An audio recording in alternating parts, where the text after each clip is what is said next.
Vols are back.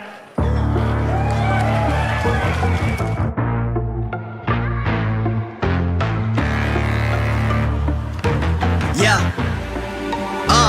Money make the world go round. I'm trying to get it all right now. Everybody worry about the crown big. Look, homie, I'm the man right now. Talking to a peon, kind of time we on. Don't roll like the kind of take eons. Got a little buzz, it's time to go beyond. Can't look back, no time to hit rewind. Yeah, she wants the new S-Class. I'm like, boo, who are you must ask. They pour way too much in your glass. Just move your hips like a whole up class. Hit the cab, I talk that gift. Strut like up and I walk that shit. When I'm up, that's it. I'ma start living reckless. Get that bag, I'ma walk like this.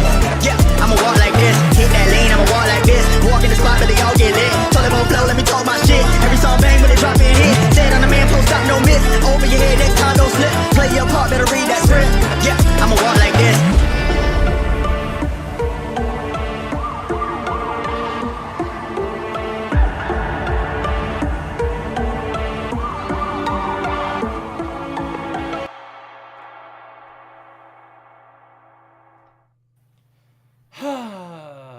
Look at that. I finally figured out transitions. I feel so proud of myself.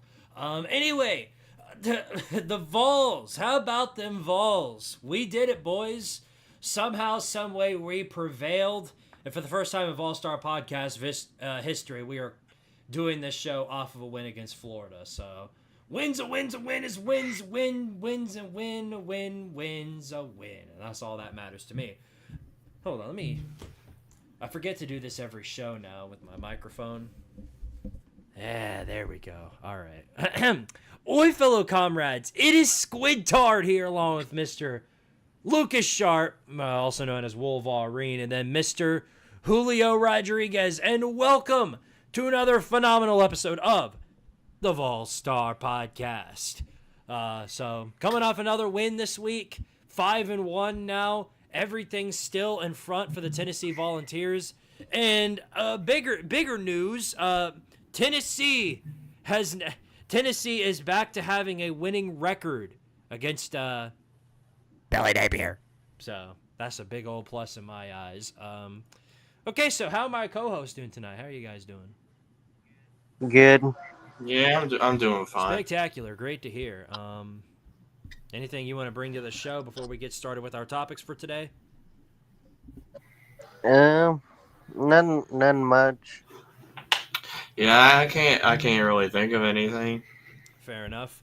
Well, I'll tell you this. Well, I guess for starters, how about them Vols? Big win for Tennessee. We'll talk about that. We'll talk about the games from Week 7. It was a lot less interesting than Week 6, but it still brought some amazing games and some incredible results in the end, and that's all that counts in my mind.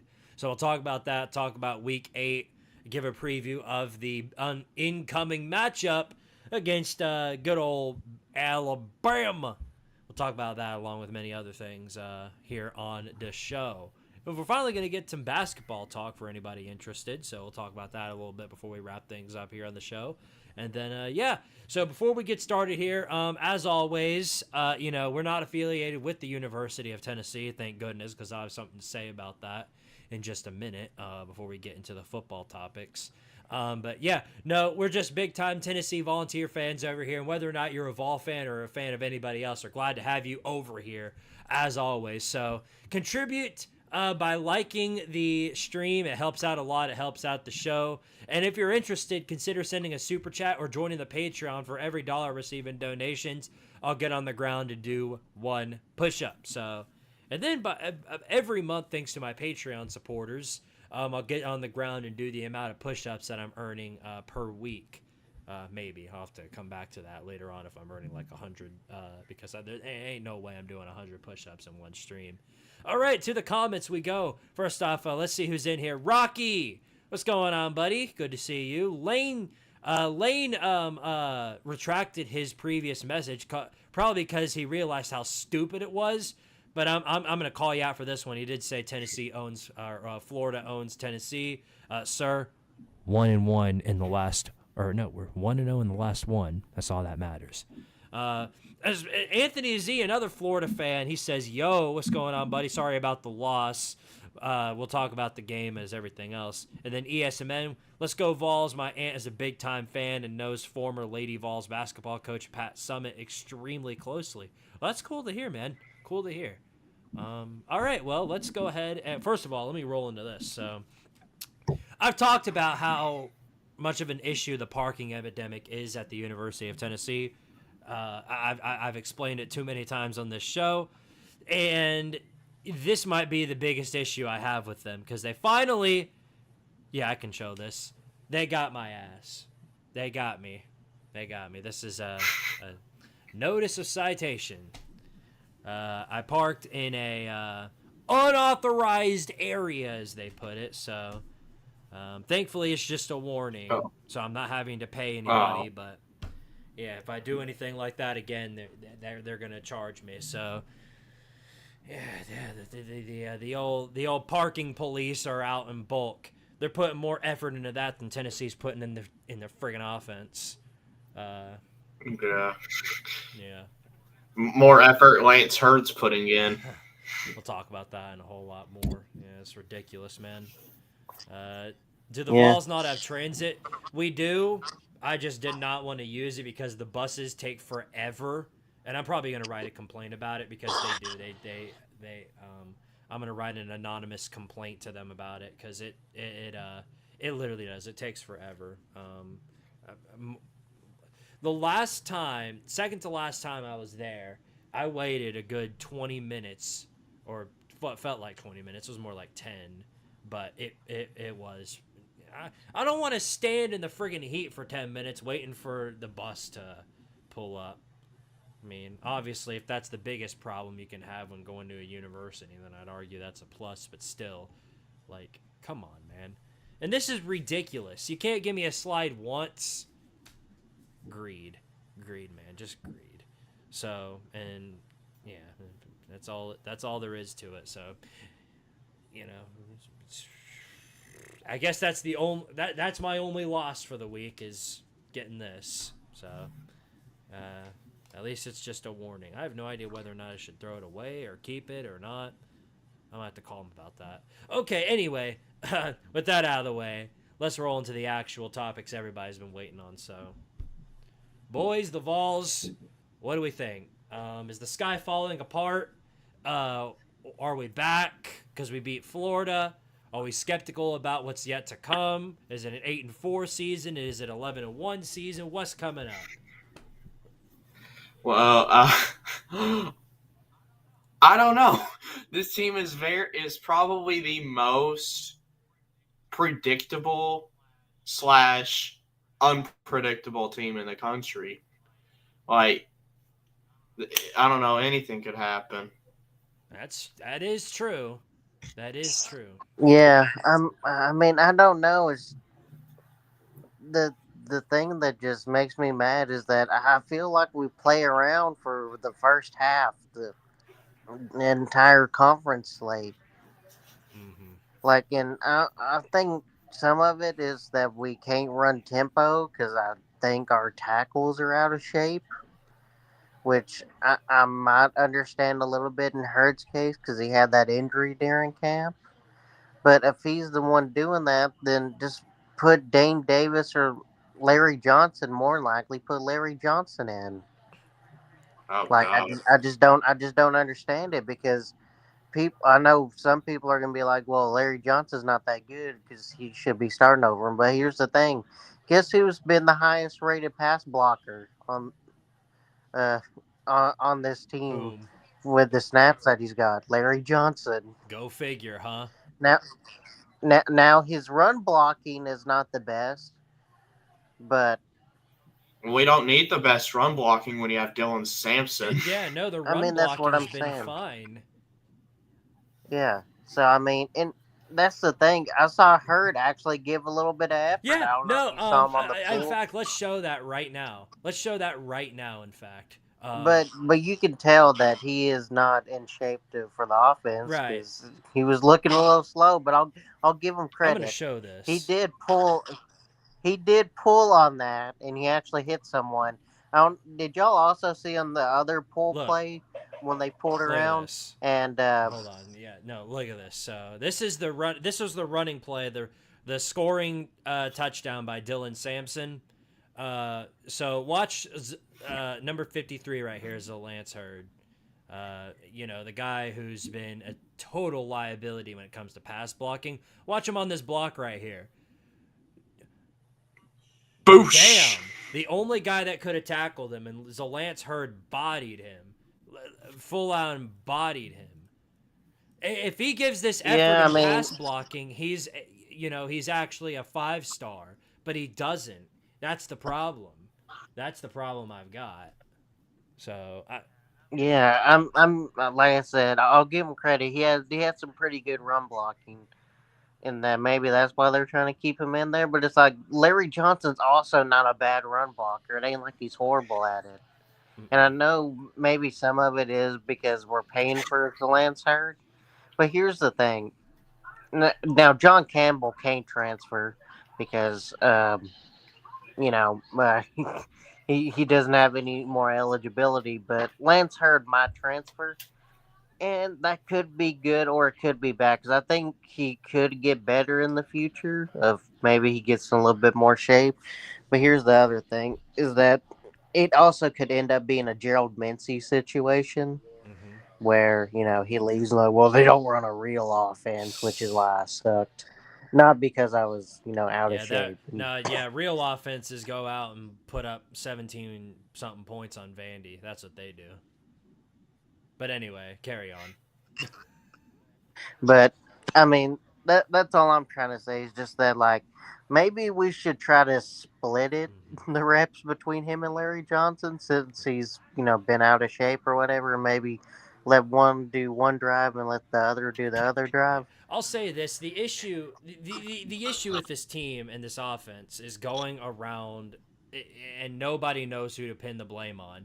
They're just pinning the blame on everybody, including the defense for some reason. Which the defense, let me go ahead and say this: if the defense was only half as good as they've been this year, we're a 3-3 team right now. This is a title contending. One of the best defenses in the entire country by a significant margin. Yep. Our defense, if we have a decent offense, a halfway decent offense, this is a title contending team right here. It's not. That's the issue. Well, see, here's the thing. A lot of people are like, well, is Tennessee's defense really that good because they haven't really been challenged over the top or whatever? I'm like, guys, Arkansas did get a couple big pass plays against us, but guess what happened most of the time when they threw it deep? Yeah, it got that broken doesn't matter. up. If you hold every team you play to less than 20 points, there's no reason you shouldn't do any better than 10 to 12 wins in a season. No reason at all. You hold every team you play to 20 points, and this offense has a lot of issues. To go off of what Hudson Dean said, there weren't a lot of bubble screens Saturday night, which I do find a little surprising for sure. But as the play calling and basically what we've seen from Nico has shown, the blame isn't entirely on the play calling. Now you can sort of understand a little bit why the play calling's that way, because Nico.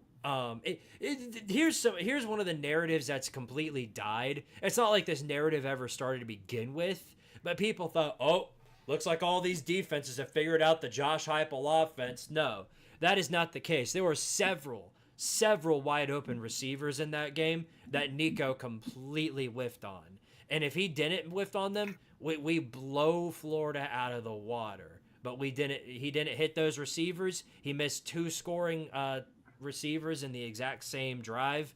And it's issues like that have really come to bite us in the back. But Nico is a freshman quarterback who started in his 7th game. As the season progresses, he is going to improve. When he plays in game 12 of this season, he's going to play much better than he did in game 1.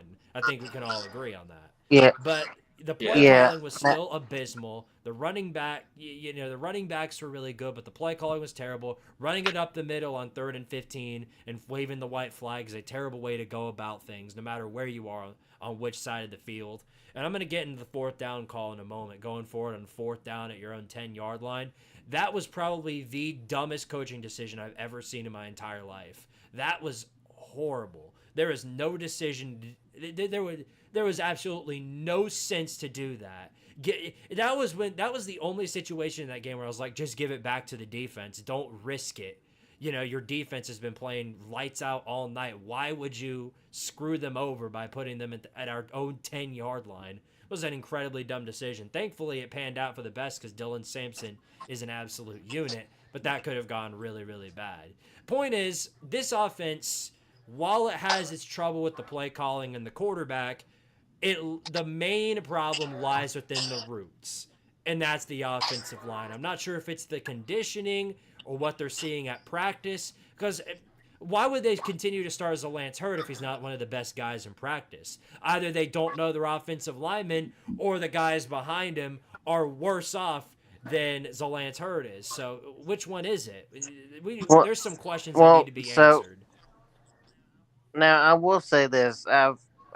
From some people that have seen the practice and stuff like that, seen practices, they say that Jesse Perry and Bennett Warren look great. So, but they said they don't want to play them because they're freshmen. But I'm like, if they're playing so great, in practice, and you're having this struggling of, in pass block, I know you typically don't want to play freshmen. It's ridiculous. But why would you waste this good of a defense? Now, most of these, our pieces are coming back because Arian Carter's coming back, Jermod McCoy's coming back, Boo Carter's coming back. You can keep on going down the defense. Most our defense is still coming back, but it just I think there might be a little bit of a step back because, we're probably going to miss Tim Banks a little bit. And speaking of step back, the defense has taken a big bite with the loss of Keenan Peely, who's out for the season with a torn ACL. So that is extremely unfortunate. That's a huge loss for this defense. And this is the second year in a row he's gone out early in the season with a season-ending injury. Now, last year he didn't even get the chance to play, but I mean, at least he got some playing time this season. But that is a huge loss to our linebacker field. It's just an unfortunate loss. Thing is, I think his career might be over because I don't know if he'll get a medical red shirt. I don't know either. I don't think he will.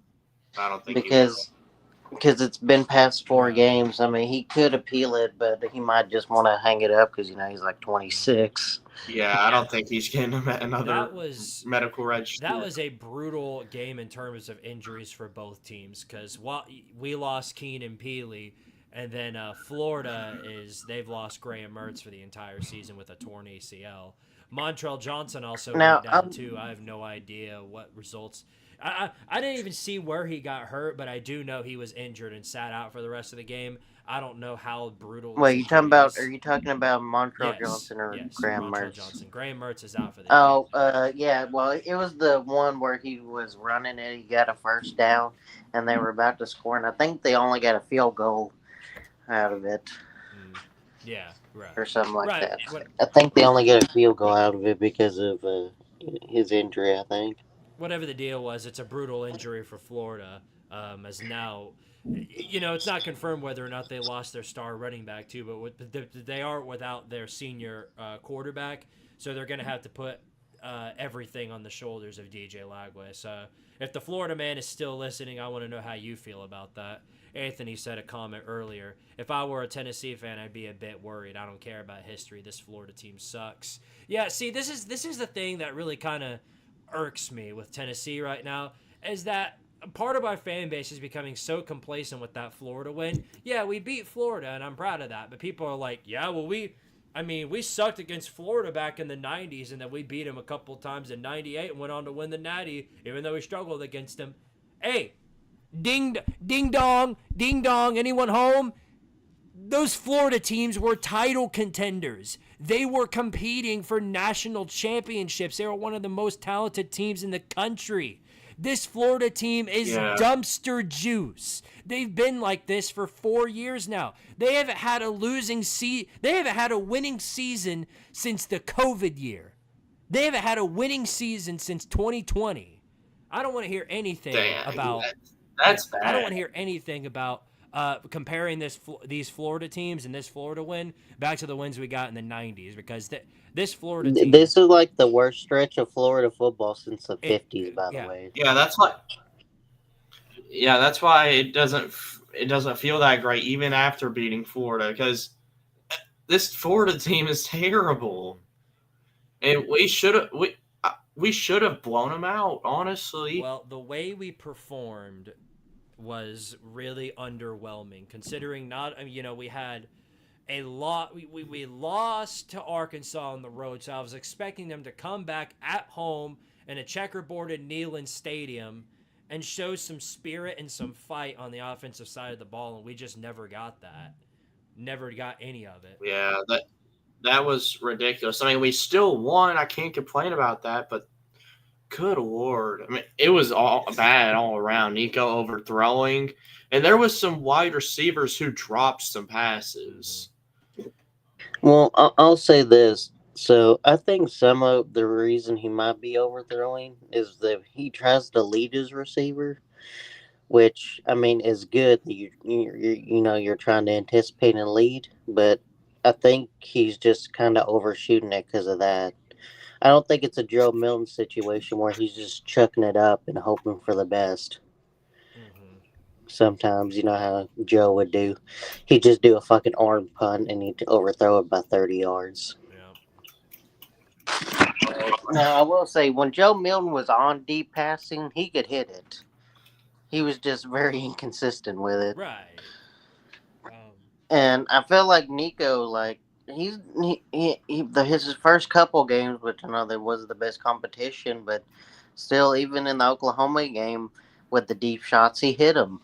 Right. So, well, and there was some that was up to the receivers and stuff, but some of the deep passes he had, that actually were good balls. They were just, too far to the sideline. The receiver couldn't make the play, like that crazy Brazil catch where he failed to get his toe in bound.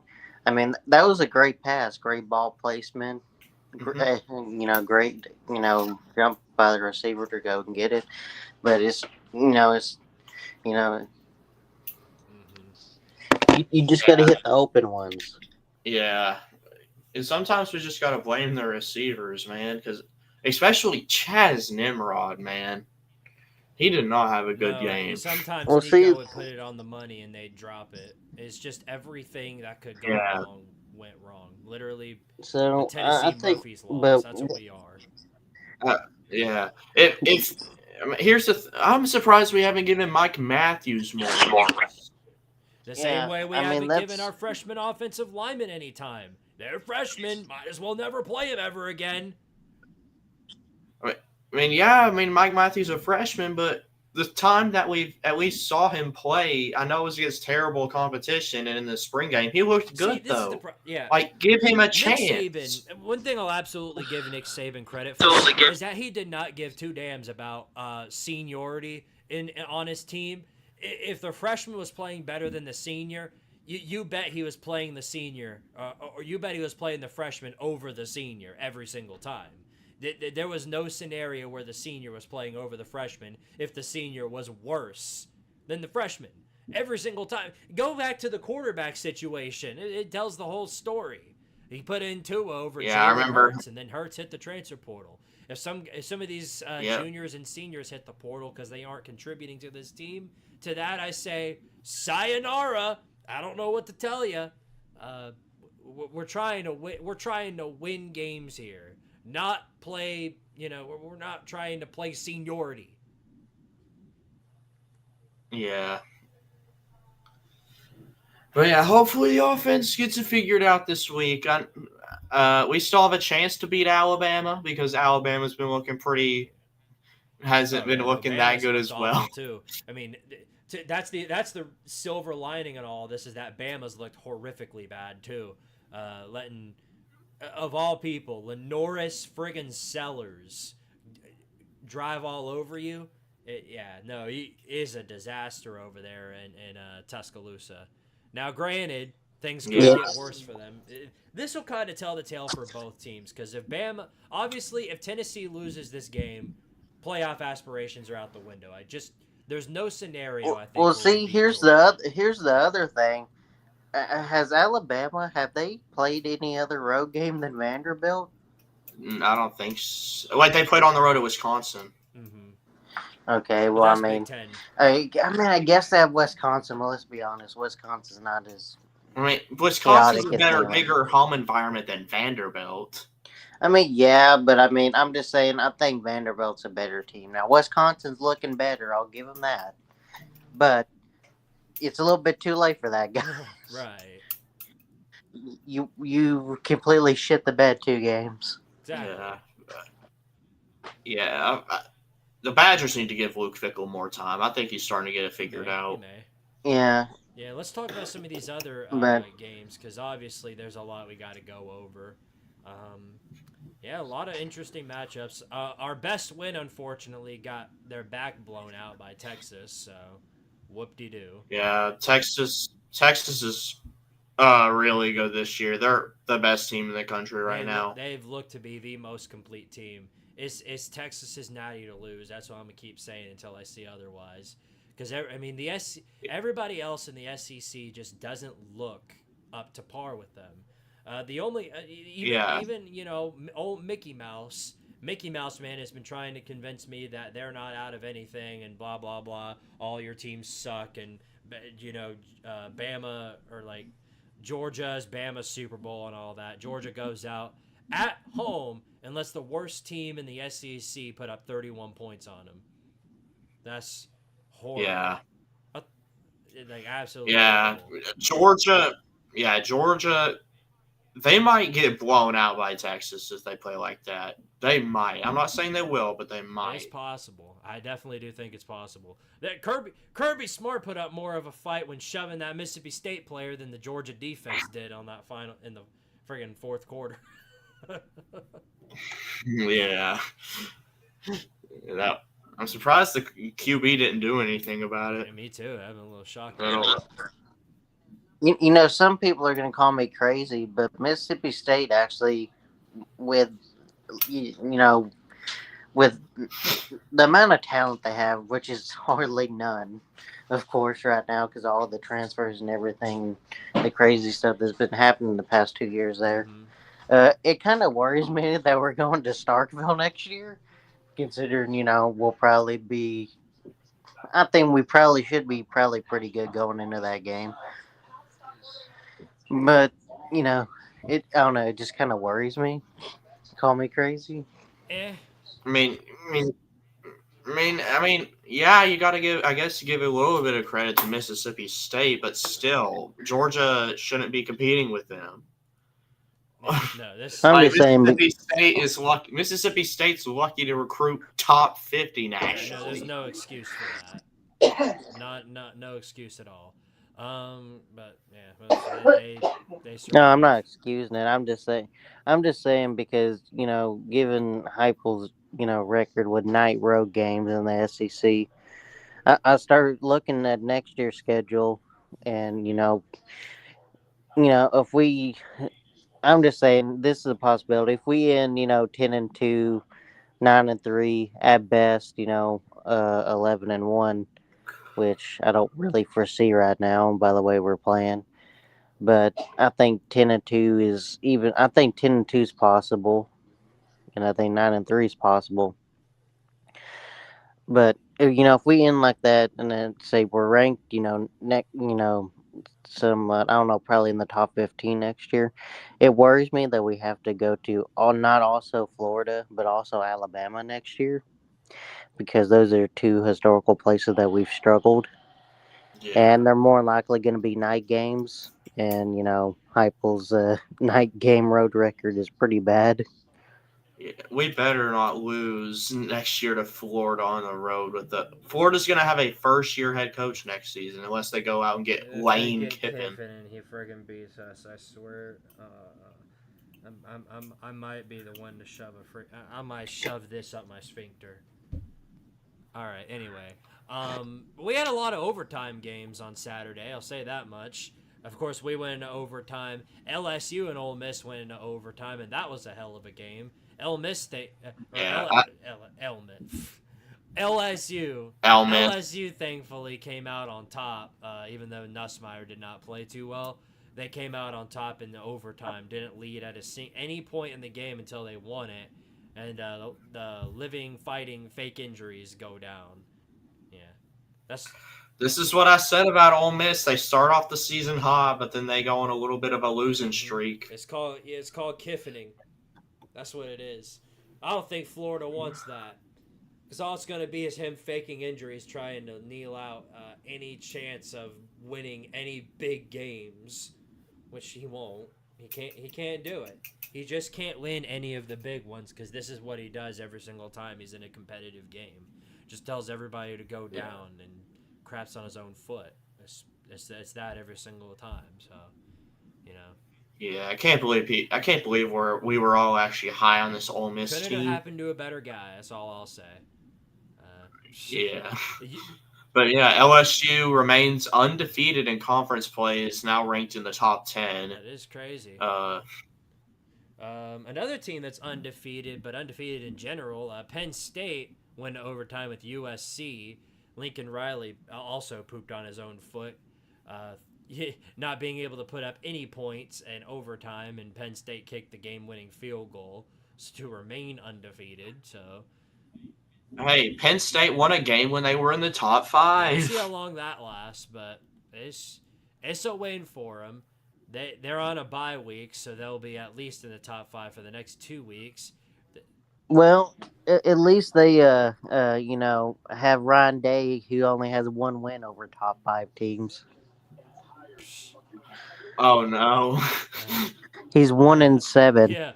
Yeah. bruh. Penn State beats Ohio State. Well, that was a crazy game, though. I mean, that was a really, really fun game to watch, for sure. Yeah, well, if that happens, Ryan Day might as well pack in the season. Might as well pack it in as his time as coach. They'll want him gone. Yeah. They already want him gone. They think he's a complete joke of a coach just because he lost one game by 1 point on the road to a top 2 Oregon team. But, Well, it wasn't even his fault. Will Howard and his dumb decision making. Slid on the final play of the game. Oh my gosh. he pulled a Dak Prescott. Yeah. Oh God, don't remind me. He pulled a Dak Prescott, boy. Sure did. Some other teams that are still undefeated by this point in time: Iowa State, BYU. They're both undefeated. Kansas State. They're not undefeated, but they knocked off the reality show that's Colorado. No, that Colorado game was good, and Colorado actually should have won that. But Colorado's defense. A great game, but Kansas State had that final drive that pretty much sealed their fate. And Colorado can blame that pass interference call all they want to, but you should have never been in that position. I don't understand for the life of me why Shiloh Sanders is still playing. That dude has not done anything impressive in his entire time at Colorado. It's because his last name is Sanders. What did you expect? Yeah, but come on. He's not Anytime he faces any receiver that has any modicum of talent and route running ability, he gets cooked. Like literally baked. It is bad. It's bad. Yeah, he gets cooked, baked, fried, and seasoned. Just the whole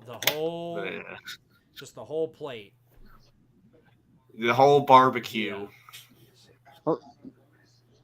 Yeah, I mean that is the one thing I will say with Dion. I feel like as a regular coach, like if he's got a lead and he's more talented than the other team, he's a pretty good coach. But whenever he starts playing teams with more talent, I don't know. It's just he finds ways to lose where he should definitely win the game. No, I mean Kansas State's a great team. It was a great game. Kansas State's a good team, but it's like Shedeur Sanders. If he's not the quarterback in this game, Colorado loses this game in a blowout fashion. Shedeur Sanders is one of the best quarterbacks in the country right now, both in stats and in performance. I think everybody can agree with that. Yeah. One thing I will say with Shedeur that I think he should learn how to do, because I think it hurts the offense sometimes, because a lot of people are like, well, their blocking ain't the best because they take that many sacks or whatever. But here's the thing, the blocking's not been that bad actually. Like, it's not. Is it the best? No, it's not that bad though, as it was last year. Um, and the problem that he has is that he holds on to the ball too long, and he wants to make the play, which he does a lot of the time. I'll give him that he makes plays a lot of the time, but he takes a sack instead of just just throwing the ball away. Hmm. Yeah, I don't know. It just baffles me. He does it because he wants to keep his completion percentage up. But if you start doing that in the NFL and you just start taking sacks, and because if you're going to be a high draft pick, you're probably not going to be behind a good line. Um, unless your family's going to try to force you on a better team, Eli Manning style. Right. So Oh, yeah. yeah, that's the only thing that just worries me is just that he takes unnecessary sacks most of the time when he could easily just throw it away. Yep. You know it. Then let's see. So Pittsburgh's also undefeated somehow. Did friggin' or safety away from losing to Cal, but they are 6-0, so good for them. They might be a potential spoiler along with the Horsies in the ACC. Pittsburgh playoff But team, they might be a sir. playoff team, sir. And then for the umpteenth time in a row, Cam Rising of Utah is down with a season-ending injury. So onward with his 8th year of eligibility. Right? Yeah, I guess so. I mean, it's crazy how Yeah. this keeps happening. Like, bro is getting injured every single week. Either is the unluckiest person on planet Earth, or his conditioning coach needs to Well, be fired well, immediately. some people were wondering why Cam Rising's not that good. I was like, guys, have you seen his injury history? He has like two replaced knees.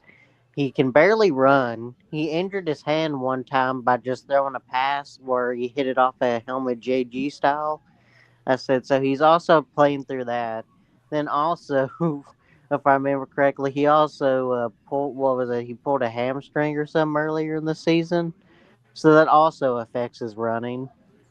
Uh, like, I mean, it's just bad. Like, also, he had that hip injury. Like, I bet he could probably barely move at this point. Right, right. And then by the time he gets to his 10th year of eligibility, he might look like a zombie.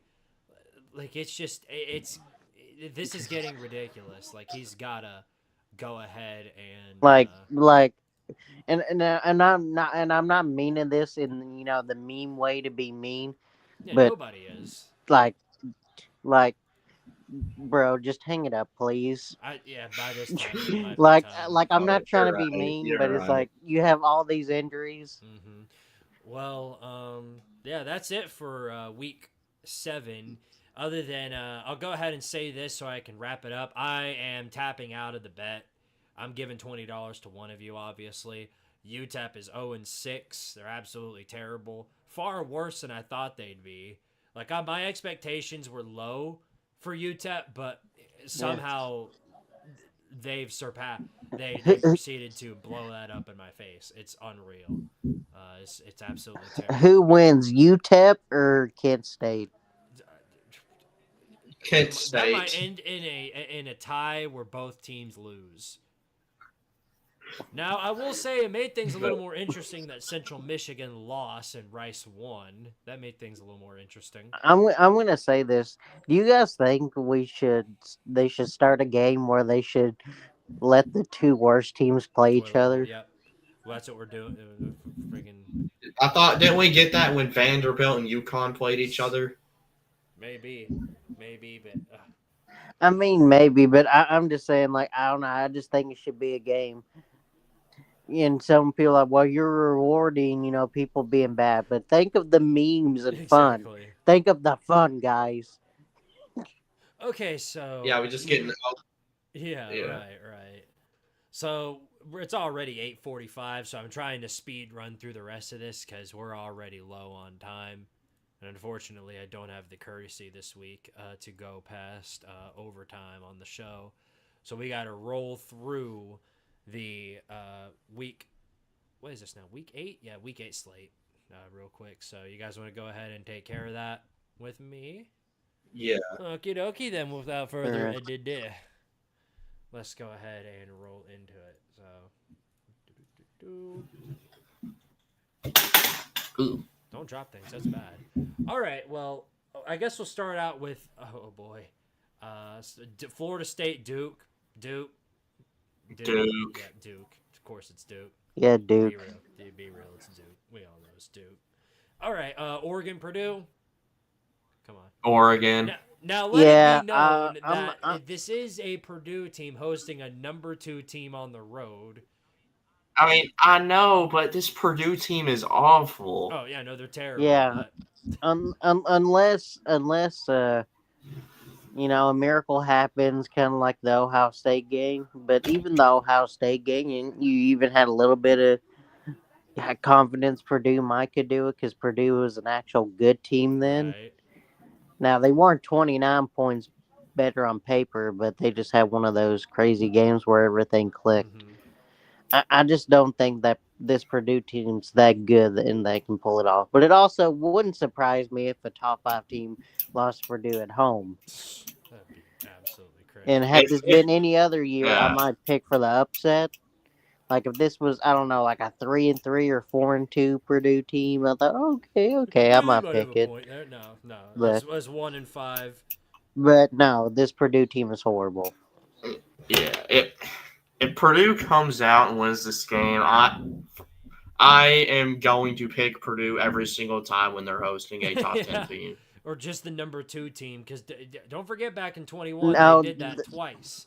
They beat Iowa at home when they were number 2, and then they beat Michigan State at home when they were number 2. So, just something to think about. Yeah, So it's against top 5 teams, not top 10 teams where they play really good. Point is, Oregon's winning this game. We know that to be the case. Let's move on. Yeah. 10:15 at night, Oklahoma State and BYU. Will BYU continue to go on their reign of dominance? I believe so. Give me. Yeah, Yes. BYU. BYU's been looking really All good. right. On to the Saturday slate. Miami and Louisville. Will Miami continue to go on their slate, or will Louisville get the upset?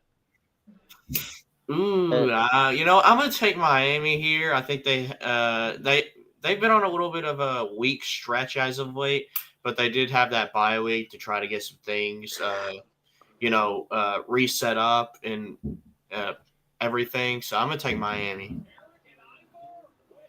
I'll take Miami as well. Yeah, I'm gonna take Miami. I didn't like what I saw from Louisville against Virginia. Speaking of which, Virginia's going up against Clemson, who's a 21.5-point favorite. Clemson. Good. All right, Nebraska and Indiana. This is a really interesting one. Both these teams combined only have 1 loss. Will Nebraska go on the road and shock the Hoosiers, or will the Hoosiers continue their reign of dominance? What y'all got? I think I'm gonna take Indiana. It's at home. Yeah, I'm gonna take Indiana as well. It's at home, and Nebraska usually struggles against top 25 teams, so I'm gonna take Indiana. I liked what I've seen from Dylan Raiola. I think this will be a really close game, but I think the Hoosiers pull it out in the end and continue onwards. All right, Auburn and Missouri. As much of a fraud Missouri is, I'm not convinced they're bad enough to lose to Auburn. Now, I wouldn't be surprised if they find a way to make it a 1-score game all said and done, but I think Mizzou pulls it out. Yeah, Missouri should win. Auburn's pretty bad. Yeah, I think I think Missouri's gonna win. As they should. All right, next up, Wisconsin and Northwestern. I'm going to stick with Wisconsin. Say they go on the road, knock off Northwestern. I didn't like what I've seen from that team. Even though they beat Maryland, Maryland's an absolute dumpster fire, and I think Wisconsin's moving up. Yeah, Wisconsin's getting better. It seems like every single week so far. I'm taking Wisconsin. Yeah, I think Wisconsin. Right. Pile of dirt versus Rutgers. Who we got? Rutgers. Rutgers. I know Rutgers is on the 2-game losing streak, but yeah, I'm gonna take Rutgers. Yeah, UCLA is really here's bad. that Tank Bowl that you were talking about earlier, Luke. Hey, UConn's 4-2. UConn is 4-2. Favored against a Power 5 team. Let that sink in for a minute. UConn is favored against a Power 5 team. Yikes. Um, UConn, new powerhouse. Give me the Huskies. Yeah, why I not? don't even Give care to cover me that one. UConn. Blah, blah, blah. Whatever. Arizona State against Cincinnati. Yeah. Cincinnati's a little better than what I thought they'd be. They're 2.5-point favorites at home against Arizona State and Cam Skibbity. I'm going to roll with Skibbity Bottom Dutta, and I'm saying that Arizona State gets the dub. Yep, give me Cam Skibbity. Yeah. Yeah, Skibbity toilets. South Carolina versus Oklahoma. This is the 3-3, 4-2 matchup right here. South Carolina obviously had that big time matchup against Alabama. Their offense has looked much more impressive than what I've seen from the Sooners. This is going to be a tough one to call. Oklahoma's favored by 3. I think the Sooners pull it out. I think their defense holds on. Lenore Sellers, I did not like what I've seen from him in the Alabama game. I think he struggles to score. This is going to be like a 17-14 type of game. Give me the Sooners. I guess I'll take Oklahoma. Yeah, I'm gonna pick Oklahoma because it's at Oklahoma, but 2, I just think they're a little bit more consistent of a team. I think they have more of all around better team. I think South Carolina has a little bit better offense, but I feel like Oklahoma is starting to figure it out more on that side of the ball as the season goes on. And I just think also, Oklahoma clearly has a better defense.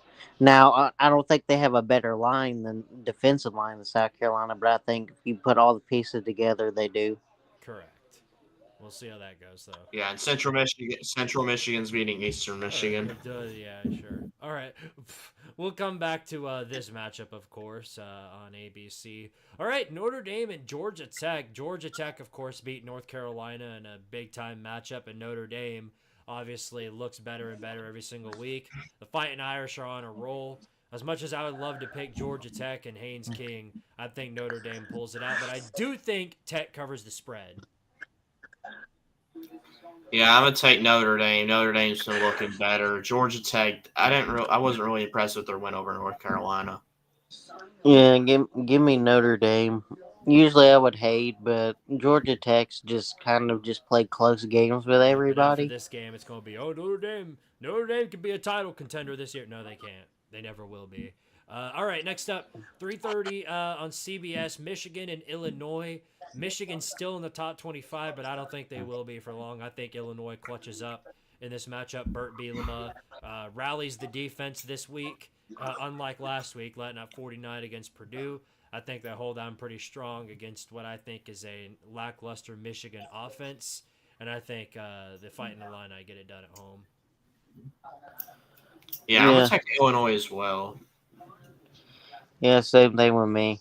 I was planning on picking Illinois beforehand. I'm not going to subject you guys to torture of picking either of these 2 games, so we can just go ahead and skip all the way down. Yeah, not really. 4 o'clock. Yeah, not really. Oh boy, both 3-3 squads. Maryland 0-3 in the Big Ten, and USC 1-3. Both these teams desperately need a W. Boy, they desperately need it. I think Mike Loxley is going to be on the hot seat after this one. I'm picking USC to win. Yeah, I'm taking USC. Yeah, USC. Right, glad we can agree on that one. Colorado and Arizona.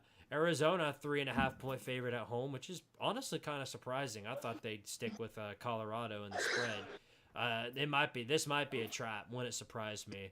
I am taking Colorado here. I think their offense is still really strong. I don't know if Travis Hunter is going to be playing this game or not, but my expectation will be that he will be playing whether healthy or not. I think Colorado's offense is better than what I've seen from Arizona. I love the McMillan, the Fafita and McMillan combo. I think that's one of the best quarterback to wide receiver duos in the country, but that's all they've got. So give me Colorado. Yeah, same thing. Give me Arizona. Colorado's going 4-8. Can't say I blame you for wanting to be a Colorado hater. All right, next up, Texas A&M and Mississippi State A&M. Come on. A&M. A&M's Yeah, A&M.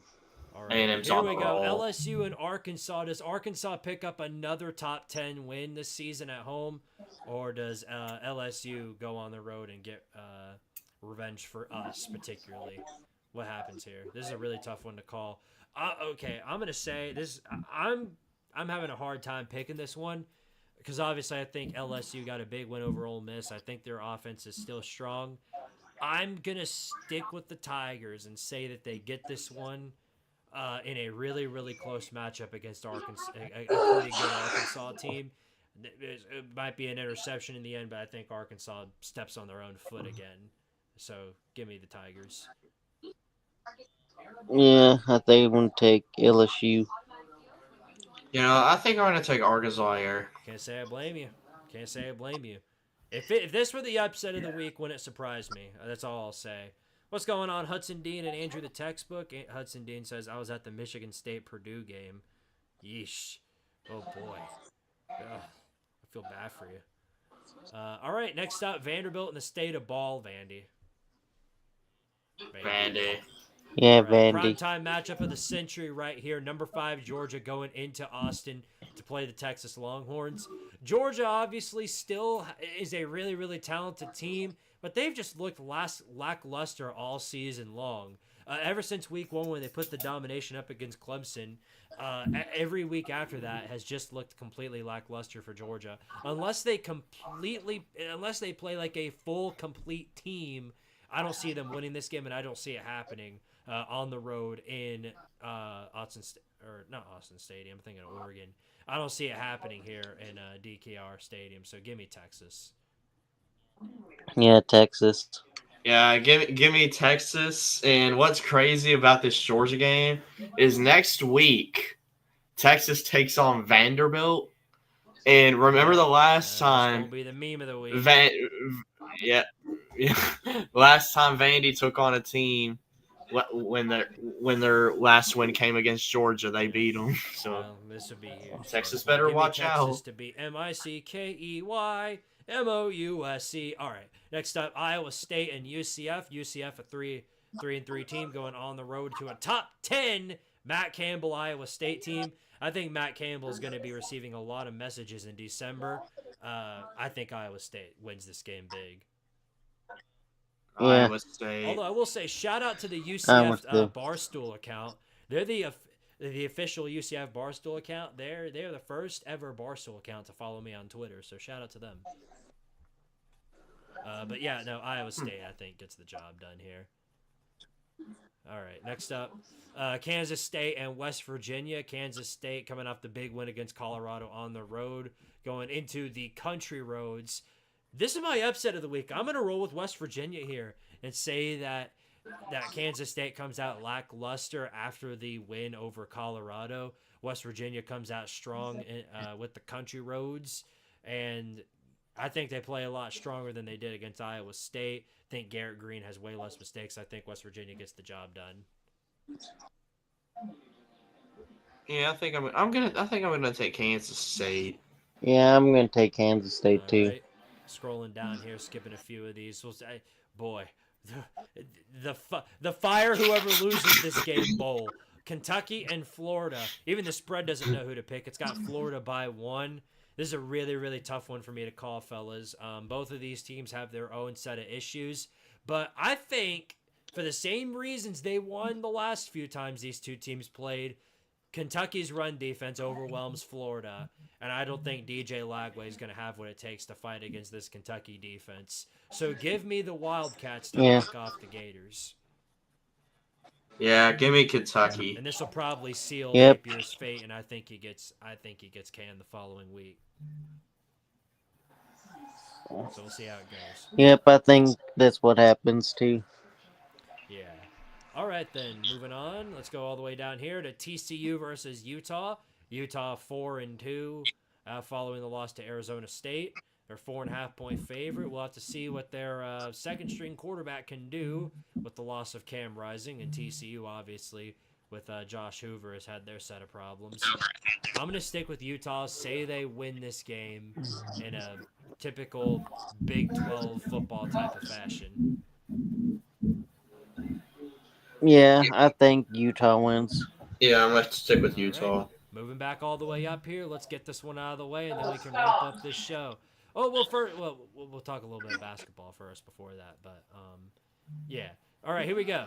So number 7 Alabama and number 11 Tennessee. Tennessee coming off a real big barn burner matchup against Florida. They need all the potential in the world to win this game right here. Alabama got their own growing pains to go through. Very, very similar scenarios for both of these squads. It's kind of, win this game or bust for both teams here, because whoever loses this game is probably not going to be in the playoffs. So a lot on the line for the Vols in this game. They've got Alabama favored by 2.5 now, and that spread will probably be different tomorrow and then the day after, because when the spread started out on Saturday night, it was Bama by 1, then 2, and now it's 2.5. So wouldn't be surprised if that continues to spike as the weeks progress onwards. So I'll go ahead. I guess we'll go around the room here. Let me hear everybody's thoughts. Since Lucas started us last week, Julio, I'm gonna let you start first. Give me your thoughts on the game and who you think's gonna come out with the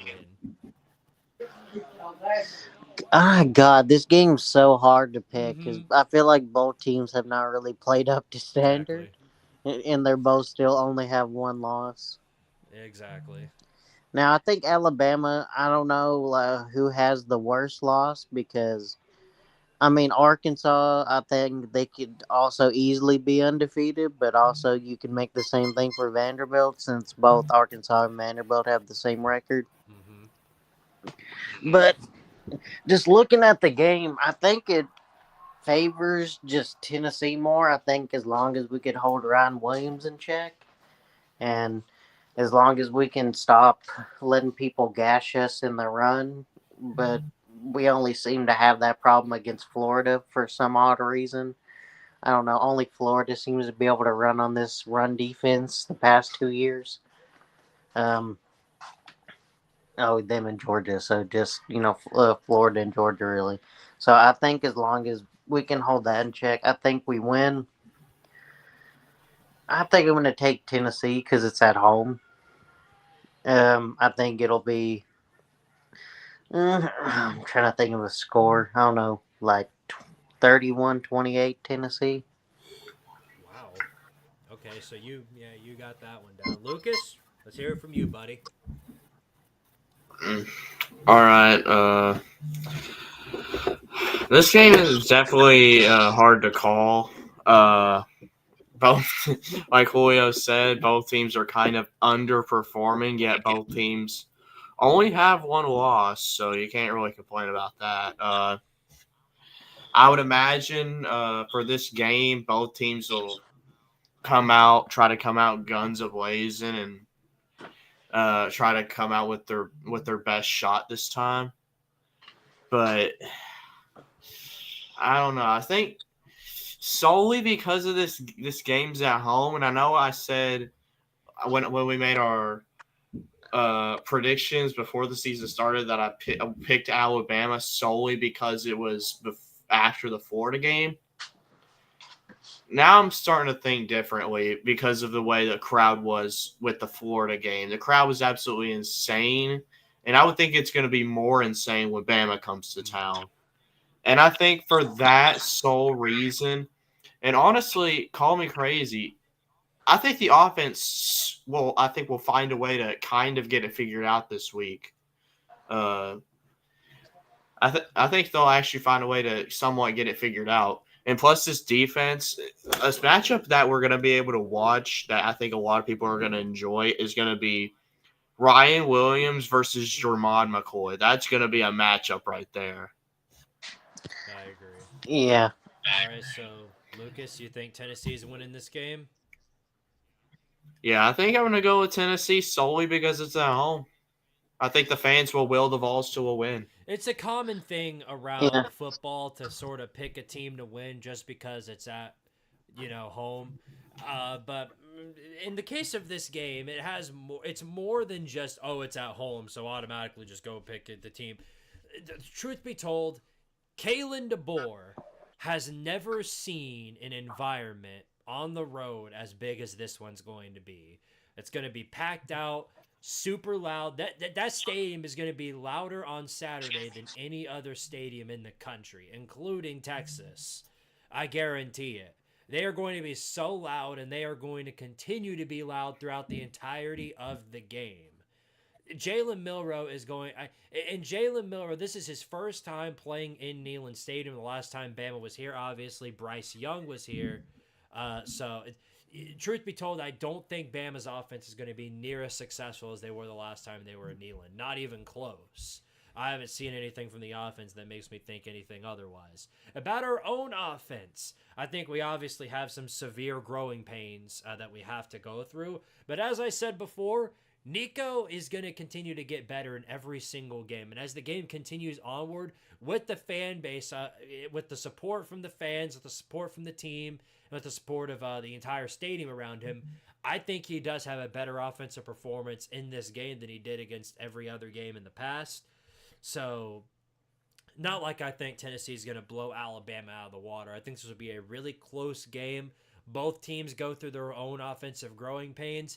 Tennessee, I think Bama, if this were a neutral site, I would take Bama in this game because I think they are the more talented team. They have their offense figured out more. But that crowd, I think, is going to do more than enough to keep Tennessee in this game. And then I think it's going to be enough to win them the game in the end. I think they force turnovers. I think they get some plays going, force penalties on their side, because Bama's a team that's been riddled with penalties, and I think they're going to find their fair share of false starts and offside, false start penalties and holding and all that. I think they're going to find their fair share of that in this game. So to sum it up, Tennessee, I think, wins this game, keeps their playoff hopes alive, and sends Bama back to Tuscaloosa with a loss. And this, of course, that would shift everybody's perspective on Tennessee from mid-terrible team to back to being a title contender. So we'll see if our predictions are right. Julio, you gave your score prediction as 31-28. Lucas, what is yours? I'm going to say Tennessee 34, Alabama 28. All right. And then for me, I'm going to say, this might be unpopular with some fan bases, but I'm going to say the final score of this game, 26-23. That's the final score in my opinion. Whether or not it holds, we'll have to find out in the future. Maybe Lucas was on to something last week. He picked Tennessee to lose to Florida, and they wound up winning.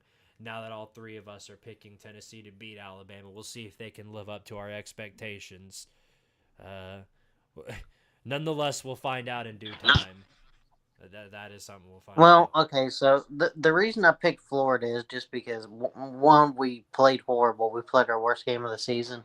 And two, we usually play Florida bad no matter where we are. And I'll say this. Yeah, we usually did play Alabama pretty bad at home. But here's the thing. Alabama was the best team for 15 years. So I kind of expect us to play bad against them. Right. Usually. But, I mean, I'm not saying Alabama's not good anymore or anything like that. I'm not going to say, oh, it's over, guys. You might as well pack it in. No, I think Alabama's still a good team. Yeah. It's just that I think that considering the only road environment he's seen is Wisconsin, and let's be honest, that Wisconsin team from the first couple weeks, they just weren't prepared for it. I think the fans could have got into it, but by the time the fans had got into it and stuff, Alabama started beating them and beating them pretty bad. So, I also think Neyland's just a better environment overall. Oh, for sure.